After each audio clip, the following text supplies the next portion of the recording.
I mean, there's no shortage of authors, myself included, who have been dismissed outright for sending unsolicited submissions. But to the best of my knowledge, I was the only author I knew who was getting unsolicited rejections. So the other title I've been working on for years is out. I think the publisher must have been on fire, because in the time span of something like a weekend and some change, I went from 3 very old titles for Hawk to like half a dozen new ones. Now, customary practice where AuthorTube is concerned is to have something of an unboxing, sort of a visual representation of birth and bringing a book into the world. I don't feel good about doing that, principally because I'm not very good at it. Unboxings aren't exciting for me, they are nerve-wracking, because without fail, the errors that were invisible in the proof become glaringly obvious once the book is in print and your ability to do something about it is limited. Instead, I would like to encourage my fellow authors who may be submitting for the first time, eyeliner deep in the query trenches, or just received their first courtship letter from an agent after 50 or 60 rejections. I would like to use the androgynous sounds of my voice to share with you a few words about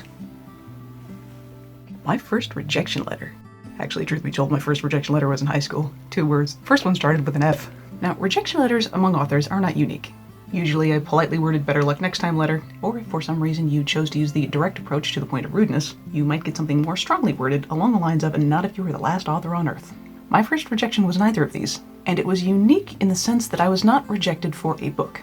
In those days I fancied myself not only a delusional author but a delusional playwright, and this particular rejection was concerning my very old dead musical. But the other thing that made it exceptional was I had not submitted my work to this person. My well-meaning and meddlesome mother had gone on vacation and struck up a conversation with an indie playhouse that had boasted it was open to unpublished plays. This was apparently enough to get this gentleman to my website, where he was so appalled by its contents that he made a beeline for my inbox with a polite no thank you. That's got to be something of an achievement. I mean, there's no shortage of authors, myself included, who have been dismissed outright for sending unsolicited submissions. But to the best of my knowledge, I was the only author I knew who was getting unsolicited rejections. I, of course, being my proprietous demure self, fired a letter back to that gentleman, telling him that he was my first, and informing him that due to his status as my first rejection of all time, if I should be fortunate enough to find success later on, his would be the rejection letter most likely to end up at the Smithsonian. To the credit of the graciousness possessed by this gentleman, he wrote back a good-natured e-letter that was equal parts ha and I would be honored, which might be the most polite correspondence I've ever exchanged on my work to this day. As always, thank you for giving these videos a shot. A blessing on your head whether you be querying, publishing, or especially marketing. And as always, may the Lord smite us with money. Take it easy. Loves you. Bye. Like my channel, buy my crap, doo-dah, doo-dah.